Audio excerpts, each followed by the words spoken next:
Ciao a tutti e bentornati nella playlist Studio di funzione. Oggi andiamo a vedere come si trovano i massimi e i minimi di una funzione. Piccola premessa. Per poter svolgere questo tipo di esercizi è importante che sappiate bene come si fanno le derivate. Quindi, se avete bisogno di una piccola spolverata, andate a vedere nella playlist derivate e poi ritornate a questo video. Bene, come sempre partiamo da un esercizio pratico. Abbiamo una funzione intera. Per poter trovare i massimi e minimi di questa funzione, prima di tutto vado a fare il dominio. Il dominio abbiamo visto come si calcola nel primo video di questa playlist. Essendo una funzione intera non devo fare calcoli, il dominio è tutto R. Andiamo quindi a trovare la derivata prima di questa funzione. Essendo una potenza è molto semplice perché il trucchetto della derivazione mi dice di portare l'esponente davanti e abbassare di grado. Quindi qua da 3 è diventato 2. Qua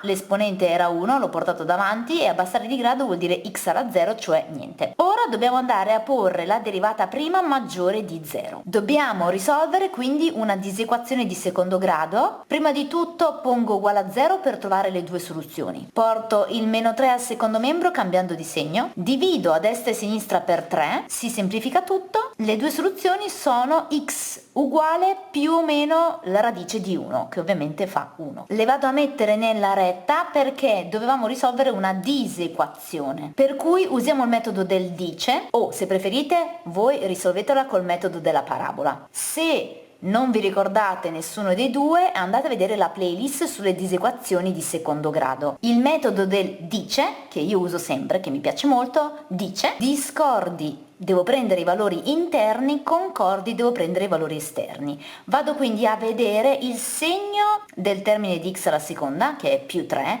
e il verso, che è maggiore. Più e più sono segni concordi e quindi devo prendere i valori esterni di questo intervallo. Per cui la soluzione è data da questo intervallo. Questo è il risultato della derivata prima maggiore di 0. Andiamo a fare la tabella dei segni. Devo mettere il segno più nella soluzione, appunto, quindi qui e qui. In mezzo quindi metto meno.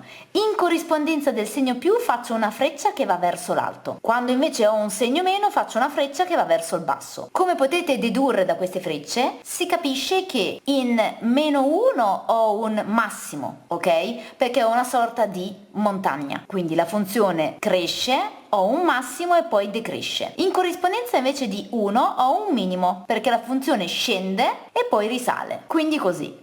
Scende e poi risale. Dobbiamo andare a trovare le coordinate di questi punti. Meno 1 e 1, come potete vedere, sono le x, quindi dobbiamo andare a trovare la y.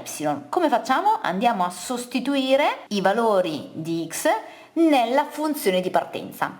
Quindi il punto m, lo chiamo maiuscolo per indicare che è un massimo, ha coordinate meno 1 e la y andiamo a sostituire. Qua meno 1 alla terza fa meno 1, meno 3 per meno 1 viene più 3, quindi meno 1 più 3 fa 2. Abbiamo trovato le coordinate del punto di massimo. Il punto di minimo ha la x che vale 1, quindi scriviamo m piccolo per indicare minimo, andiamo a sostituire al posto di x 1 nella funzione, quindi 1 alla terza 1, meno 3 fa meno 2. Quindi abbiamo trovato un massimo e un minimo, semplicemente ponendo la derivata prima maggiore di 0. Come sempre andiamo a fare un esercizio un pochino più difficile. Questa volta abbiamo una funzione irrazionale. La prima cosa abbiamo detto dobbiamo trovare il dominio. Vi ricordo che quando ho un indice di radice pari, il dominio consiste nel porre il radicando, ovvero tutto quello che sta sotto la radice, maggiore o uguale di 0. Abbiamo di nuovo una disequazione di secondo grado. Prima di tutto pongo uguale a 0 per trovare le due soluzioni. Questa è un'equazione di secondo grado spuria, raccolgo la x e quindi le due soluzioni si trovano andando a porre uguale a 0 i due fattori. La prima soluzione è x uguale a 0, la seconda, se porto la x al secondo membro cambiando di segno, viene 3 uguale a x, ovvero x uguale a 3. Ora facciamo la retta e andiamo a disegnare i due valori. Risolviamo la disequazione sempre con il metodo del dice, andiamo a vedere i segni di x alla seconda e il verso della disuguaglianza. Questa volta ho segno meno e verso maggiore. Meno e più sono segni discordi, il dice mi dice discordi valori interni. Quindi la soluzione di questa disequazione ovvero il mio dominio è dato da questo intervallo. Per cui i massimi e i minimi della funzione li andremo a calcolare solo all'interno del dominio. Andiamo a fare ora la derivata prima. La derivata prima di questa funzione equivale a trovare la derivata prima di questa funzione. Scritta così è molto più furbo, quindi questa roba alla 1/2 invece della radice, perché in questo modo è più facile trovare la derivata prima. Vi ricordo che la regola è: porto l'esponente davanti e abbasso di grado, quindi 1/2 l'ho portato davanti, ho abbassato di grado, cioè 1/2 meno 1 fa meno 1/2. Devo fare la derivata della mia base, cioè di quello che ho dentro la parentesi, e la derivata di questo qua dentro è questo. Riscriviamola meglio, quindi questo, essendo un esponente negativo, lo porto al denominatore e essendo elevato alla 1/2 vuol dire che ho la radice. Quindi la derivata prima è questo, quindi questo è il mio numeratore, il 2 dell'1/2 l'ho scritto qui e questa cosa qua è la radice di 3x meno x alla seconda. Ora per trovare i massimi e i minimi devo andare a porre la derivata prima maggiore di 0. È una disequazione fratta, quindi dobbiamo risolverla ponendo numeratore e denominatore maggiori di 0 e poi facendo la tabella dei segni. Risolviamo la prima, porto il 3 al secondo membro ricordandomi di cambiare di segno. Ora facciamo due passaggi in uno perché ormai le disequazioni di primo grado le abbiamo già viste nella playlist e siamo esperti. Faccio due passaggi in uno, quindi cambio di segno a tutto, ricordandomi di cambiare verso, e divido tutto per 2. Per cui il segno meno e meno è diventato più più,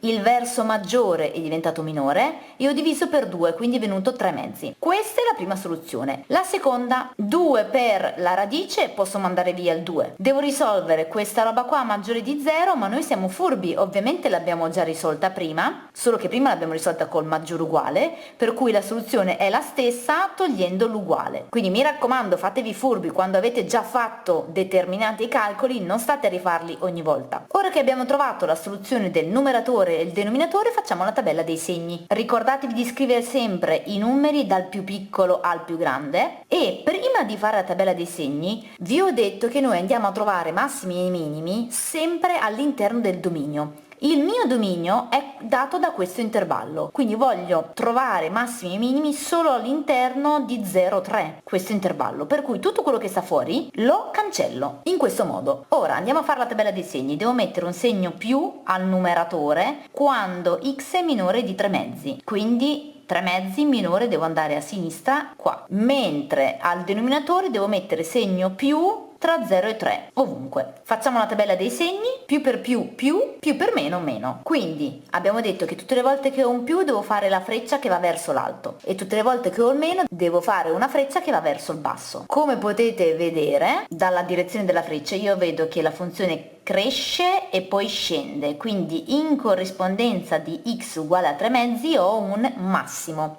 Andiamo a trovare le coordinate di questo massimo. Se la x vale 3/2, andando a sostituire al posto di x 3/2 nella funzione, mi raccomando nella funzione non nella derivata prima, quindi qua viene 3 per 3/2 che fa 9/2, meno 3/2 alla seconda che fa 9/4, quindi radice di 9/2 meno 9/4. Facciamo l'MCM che tra 2 e 4 è 4, per cui viene 18 meno 9, 9/4, la cui radice è 3/2, quindi la y vale 3/2. Il nostro punto, che ho indicato con M maiuscolo, è un punto di massimo, quindi ricordatevi che noi andiamo a calcolare massimi e minimi sempre all'interno del dominio di una funzione. Facciamo un ultimo esercizio aumentando ancora di più il livello di difficoltà. Andiamo a trovare i massimi e i minimi di questa funzione. È una funzione fratta, il dominio sappiamo che si trova andando a porre il denominatore diverso da 0, quindi molto facile, il dominio è tutto R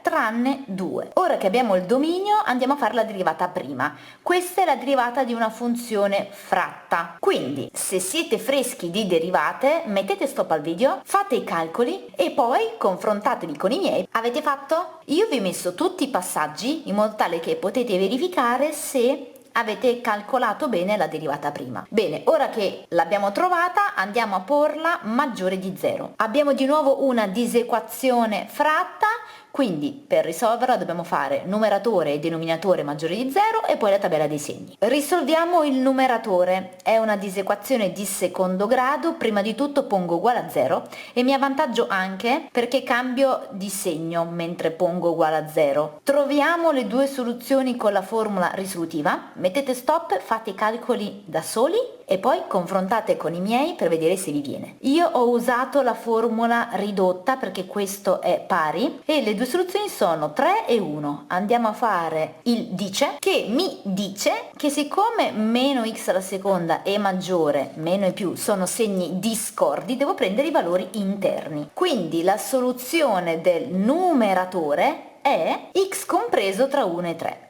Andiamo a fare il denominatore, è molto semplice perché vi ricordo che tutte le volte che avete una base elevata a potenza pari, 2, 4, 6, questa roba maggiore di 0 è sempre, quindi non dobbiamo fare calcoli, la risposta è per ogni x appartenente a R, con x diverso da 2, perché vi ricordo che se avevo maggiore o uguale di 0, allora la soluzione era per ogni x appartenente a R e basta. Siccome qui c'ho maggiore e basta, senza l'uguale, devo andare a mettere per ogni, virgola, e specificare quando la base sia nulla, quindi x diverso da 2. Ora andiamo a fare la tabella dei segni andando a mettere 3 linee verticali. Dobbiamo mettere al numeratore un segno più dove mi dice lui, quindi tra 1 e 3. Qui in mezzo e tutto il resto meno. Al denominatore devo mettere segno più sempre. Vi ricordo che se avete per ogni mettete tutto più nella tabella dei segni, se avete non esiste mettete tutto meno, nel nostro caso mettiamo tutto più. Facciamo il prodotto tra i segni, meno per più meno, più per più più, di nuovo più per più più e meno per più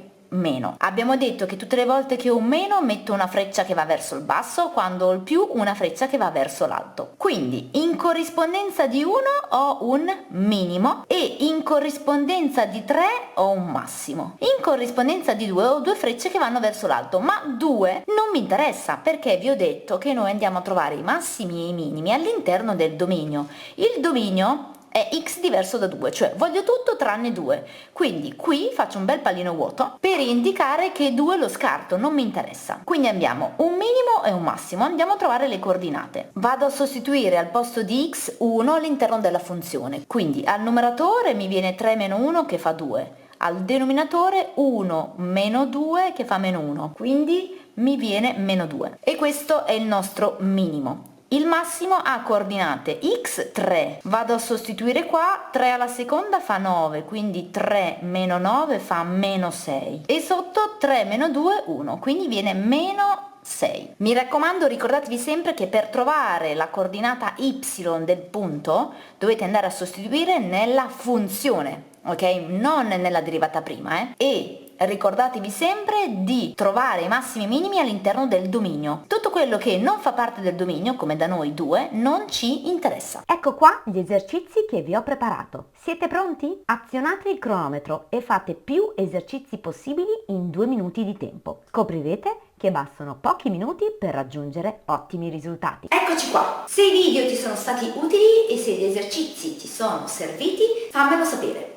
Hai visto la novità? Ho creato una nuova playlist che si chiama FAQ, dove trovi tutti i video di esercizi specifici che alcuni di voi mi hanno chiesto. Quindi, se anche tu hai bisogno di un video ad hoc, di un esercizio o un argomento che magari non ti è chiaro, scrivimi su Facebook, Instagram, TikTok. Trovi tutti i miei riferimenti qui sotto e farò in modo di caricarne uno anche per te. Io ti saluto e ti aspetto al prossimo video. E ricordati che se non sei ancora brava in matematica è perché ancora nessuno te lo ha insegnato.